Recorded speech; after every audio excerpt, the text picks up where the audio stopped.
S, ಇನ್ನು ಬೀದರ್ನಲ್ಲಿ CM ಸಿದ್ದರಾಮಯ್ಯನವರನ್ನ ಮೆಚ್ಚಿಸಲು ಹೋಗಿ ಅಧಿಕಾರಿಗಳು ಹೈರಾಣಾಗಿದ್ದಾರೆ.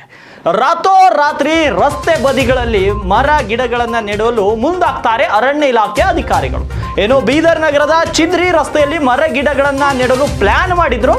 ಏನೋ ಬೀದರನ್ನ ಹಚ್ಚ ಹಸಿರು ನಗರ ಅಂತ ಸಿಎಂ ಅವರ ಮುಂದೆ ಬಿಂಬಿಸಲು ಪ್ಲಾನ್ ಮಾಡಿದ್ರು. ಏನು ರಾತ್ರೋರಾತ್ರಿ ಸಸಿ ನೆಡುವುದನ್ನ ಅಲ್ಲಿದ್ದಂತ ಒಬ್ಬ ಪತ್ರಕರ್ತ ವಿಡಿಯೋವನ್ನ ರೆಕಾರ್ಡ್ ಮಾಡ್ತಾನೆ. ಆದ್ರೆ ಆ ಒಂದು ವಿಡಿಯೋ ಚಿತ್ರೀಕರಣ ಮಾಡಿದ್ದಕ್ಕೆ ಆತನ ಮೇಲೆ ಅಧಿಕಾರಿಗಳೇ ಹಲ್ಲೆ ಮಾಡ್ತಾರೆ. ಸ್ಥಳೀಯ ಪತ್ರಿಕೆಯ ವರದಿಗಾರ ರವಿ ಭೂಸಂಡೆ ಮೇಲೆ ಹಲ್ಲೆ ಮಾಡಲಾಗುತ್ತೆ. ಈ ಕುರಿತು ಈಗಾಗಲೇ ಗಾಂಧಿಗಂಜ್ ಪೊಲೀಸ್ ಠಾಣೆಯಲ್ಲಿ ಪ್ರಕರಣ ಕೂಡ ದಾಖಲಾಗಿರುವಂಥದ್ದು. ಜಾತಿ ನಿಂದನೆ ಮಾಡಿರುವ ಕುರಿತು ಆ ವ್ಯಕ್ತಿ ದೂರಿನಲ್ಲಿ ಉಲ್ಲೇಖವನ್ನ ಮಾಡಿದ್ದಾನೆ. ಅಂದ್ರೆ ಸಮಾಜ ಯಾವ ಕಡೆ ಹೋಗ್ತಾ ಇದೆ, ಸಮಾಜದಲ್ಲಿ ಪತ್ರಕರ್ತ ತನ್ನ ಕೆಲಸ ಮಾಡುವುದು ತಪ್ಪ. ಈಗ ಪತ್ರಕರ್ತನನ್ನ ಹೊಡೆಯಲು ನೀವು ಧೈರ್ಯ ಮಾಡಿದ್ದೀರಿ ಅರಣ್ಯ ಇಲಾಖೆ ಅಧಿಕಾರಿಗಳು, ಆದ್ರೆ ಸತ್ಯವನ್ನ ನಿಲ್ಲಿಸುವ ಧೈರ್ಯ ನಿಮ್ಮಿಂದಿದೆಯಾ? ಸತ್ಯವನ್ನ ನೀವು ಮೂಲೆಗುಂಪು ಮಾಡ್ತೀರಾ. ನೋವು ಕೊಟ್ಟಿದ್ದೀರಿ, ಹೊಡೆದಿದ್ದೀರಿ, ಆದರೆ ಒಬ್ಬ ಪತ್ರಕರ್ತನ ಧ್ವನಿಯನ್ನ ಅಡಗಿಸಲು ನಿಮ್ಮಿಂದ ಸಾಧ್ಯವಿಲ್ಲ. ಆದ್ರೆ ಹಿರಿಯ ಅಧಿಕಾರಿಗಳು ಅರ್ಥ ಮಾಡ್ಕೊಳ್ಬೇಕು. We carry only pens, not a weapon. We shoot only stories, not a bullets. And yet one of us was assaulted. For what? ಯಾತಕ್ಕೆ ಹೊಡೆದ್ರಿ? For showing the truth. ಸತ್ಯ ತೋರಿಸಿದ್ರೆ ಹೊಡಿತೀರಾ ನೀವು? If this isn't an attack on journalism, what is it? ನನಗಿದೇ ಬೇಕು. ಪತ್ರಕರ್ತರ ಮೇಲೆ ಯಾಕೆ ಹಲ್ಲೆ ಮಾಡಿದ್ರಿ, ಯಾತಕ್ಕೆ ಮಾಡಿದ್ರಿ? ಇದನ್ನೇ ದೇಶ ಕೇಳ್ತಾ ಇದೆ, ಇದನ್ನೇ ಈ ರಾಜ್ಯದ ಜನರು ಕೇಳ್ತಾ ಇದ್ದಾರೆ. ನಿಮಗೆ ಸಮವಸ್ತ್ರವು, ನಿಮ್ಮ ಸಮವಸ್ತ್ರವು ಕರ್ತವ್ಯದ ಬದಲಾಗಿ ಗೌರವಕ್ಕೆ ಹೆಸರು ಮಾಡ್ತಾ ಇದೆ. ಹಂಗಂದ್ರೆ ನಾವ್ ಯಾಕ್ರಿ ಗೌರವ ಕೊಡ್ಬೇಕು ನಿಮಗೆ? ನಿಮ್ಮ ಕರ್ತವ್ಯ, ನಿಮ್ಮ ಸಮವಸ್ತ್ರ ನಿಮ್ಮ ಕರ್ತವ್ಯಕ್ಕೆ ಹೆಸರಾಗಬೇಕು ವಿನಾ ಗೌರವಕ್ಕೆ ಅಲ್ಲ. ಅದು ಒಂದ್ ವೇಳೆ ಆದ್ರೆ ಮುಂದೆ ಗೌರವ ನಾವು ಕೂಡ ಕೊಡಬಾರ್ದಾಗುತ್ತೆ. ನೀವು ಮಾಡ್ತಿರೋದು ಅವಮಾನ. ವರದಿಗಾರನ ಹೊಡೆಯಲು ಯಾರ್ರೀ ಆದೇಶ ಕೊಟ್ಟರು? ಈ ಒಂದು ಪ್ರಕರಣದ ಹೊಣೆಗಾರಿಕೆಯನ್ನ ಯಾರನ್ನು ಮಾಡಬೇಕು? ಯಾರನ್ನ ನಾವು ದೂಷಿಸಬೇಕು? ಹಿರಿಯ ಅಧಿಕಾರಿಗಳು ಏನ್ ಮಾಡ್ತಾ ಇದ್ದೀರಿ? ಯಾಕಂದ್ರೆ when your uniform became a shield for brutality and not a duty, it's no longer an honor, it's a disgrace. Who gave the orders to hit a reporter and who will be held the accountability? ಇಡೀ ಬೀದರ್ ಕೇಳ್ತಾ ಇದೆ, ಬೀದರ್ ಅಲ್ಲದೆ ಇಡೀ ಕರ್ನಾಟಕ ರಾಜ್ಯ ಕೇಳ್ತಾ ಇದೆ, ಯಾಕೆ ಹೊಡೆದ್ರಿ? Who gave the order to hit a reporter? ಉತ್ತರ ಬೇಕು. ಪತ್ರಕರ್ತರಂದ್ರೆ ನಿಮ್ಮ ಮನೆ ಗುಲಾಮರಂತ ತಿಳಿದುಕೊಂಡಿದ್ದೀರಾ? ಪತ್ರಕರ್ತರಂದ್ರೆ ರಾಜಕಾರಣಿಗಳ ಗುಲಾಮರಂತ ತಿಳಿದುಕೊಂಡಿದ್ದೀರಾ? ಪತ್ರಕರ್ತರಂದ್ರೆ ಅಧಿಕಾರಿಗಳ ಗುಲಾಮರು ಅಲ್ಲ, ರಾಜಕಾರಣಿಗಳ ಗುಲಾಮರು ಅಲ್ಲ.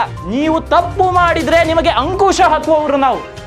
ನೀವು ತಪ್ಪು ಮಾಡಿದ್ರೆ ನಿಮ್ಮನ್ನ ಸರಿ ದಾರಿಗೆ ತರುವವರು ನಾವು ಬಡವರು ಇರಬಹುದು, ಇಲ್ಲ ಅಂತಲ್ಲ, ಆದ್ರೆ ನಿಮ್ಮ ತರ ಸತ್ಯವನ್ನ ಮುಚ್ಚಿಟ್ಟು ನಾವು ಎಂದೂ ಕೂಡ ಕೆಲಸ ಮಾಡಲ್ಲ. ನಾವು ಇಡೀ ಸಮಾಜಕ್ಕೆ ಸತ್ಯವನ್ನ ತೋರಿಸ್ತಾ ಇದ್ದೀವಿ. ನಿಮ್ಮ ತರ ಸತ್ಯ ಮುಚ್ಚಿಡುವಂತ ಕೆಲಸ ಮಾಡ್ತಾ ಇಲ್ಲ. ಸಿಎಂ ಬಂದ್ರೆ ಮೆಚ್ಚಿಸ್ಕೊಳ್ಳುವಂತ ಕೆಲಸ ನಾವು ಮಾಡ್ತಾ ಇಲ್ಲ. ಈ ಸಮಾಜದ ಆಗು ಹೋಗುಗಳ ಕುರಿತು ನಿಮಗೆಷ್ಟು ಚಿಂತೆ ಇದೆಯೋ ನಿಮಗಿಂತಲೂ 100 ಪಟ್ಟು ಚಿಂತೆ ನಮಗಿದೆ.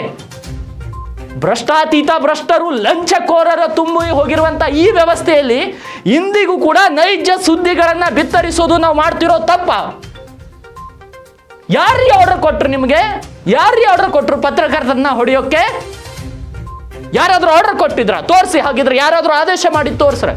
ಆ ಪತ್ರಕರ್ತ ಒಂದು ವೇಳೆ ಏನಾದ್ರೂ ತಪ್ಪಾಗಿ ನಿಮ್ಮ ಜೊತೆ ವರ್ತನೆ ಮಾಡಿದ್ರೆ ನೀವು ಕಾನೂನು ರೀತಿ ಕ್ರಮವನ್ನ ತೆಗೆದುಕೊಳ್ಬಹುದಿತ್ತು. ಆದ್ರೆ ನೀವು ಹೊಡಿತೀರಿ, ನೈತಿಕ ಪೊಲೀಸ್ಗಿರಿ ಮಾಡ್ತೀರಿ ಅಂದ್ರೆ ಏನ್ರಿ? ನೀವು ನಿಮ್ಮ ಮೈಯಲ್ಲಿರೋದು ಕಾಕಿ ಒಪ್ಕೋತೀನಿ, ಆದ್ರೆ ಕರ್ನಾಟಕ ಕಾಕಿಗಿರೋ ಗತ್ತೆ ಬೇರೆ, ನಿಮಗಿರೋ ಕಾಕಿಗಿರೋ ಗತ್ತೆ ಬೇರೆ.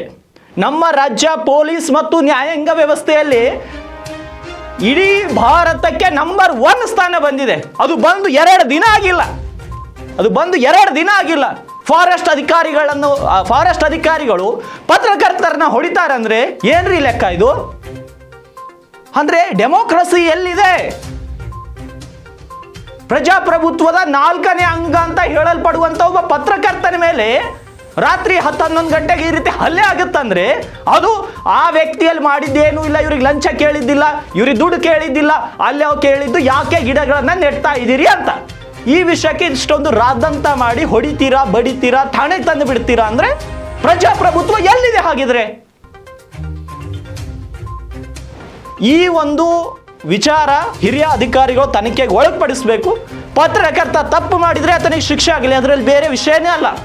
ಆದರೆ ನೀವು ಸಿಕ್ಕ ಪತ್ರಕರ್ತರನ್ನ ಈ ರೀತಿ ಮಾಡ್ತೀರಾ ಅಂದ್ರೆ ನಿಮಗೆ ಶಿಕ್ಷೆ ಆಗಲೇಬೇಕು. ಹಿರಿಯ ಅಧಿಕಾರಿಗಳು ಮತ್ತು ವಿಶೇಷವಾಗಿ ಉಸ್ತುವಾರಿ ಸಚಿವರೇ ಅದೇ ಇಲಾಖೆಗೆ ಸಚಿವರಾಗಿದ್ದಾರೆ. ಅವ್ರು ಏನು ಮಾಡ್ತಾರೋ ನೋಡಬೇಕು.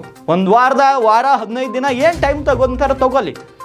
ಪೊಲೀಸರು ಕೂಡ ತನಿಖೆಯನ್ನು ಮುಂದುವರಿಸ್ತಾ ಇದ್ದಾರೆ. ಇನ್ವೆಸ್ಟಿಗೇಷನ್ ಅಂತ ತೆಗೆದುಕೊಂಡ ಕ್ರಮದಲ್ಲಿ FIR ಕಾಪಿಯಲ್ಲಿ ಇನ್ವೆಸ್ಟಿಗೇಷನ್ ಅಂತ ಬರೆದಿದ್ದಾರೆ. ನೋಡೋಣ ಮಾಹಿತಿ ಏನು ಬರುತ್ತೆ, ಯಾರ ತಪ್ಪಿದೆ.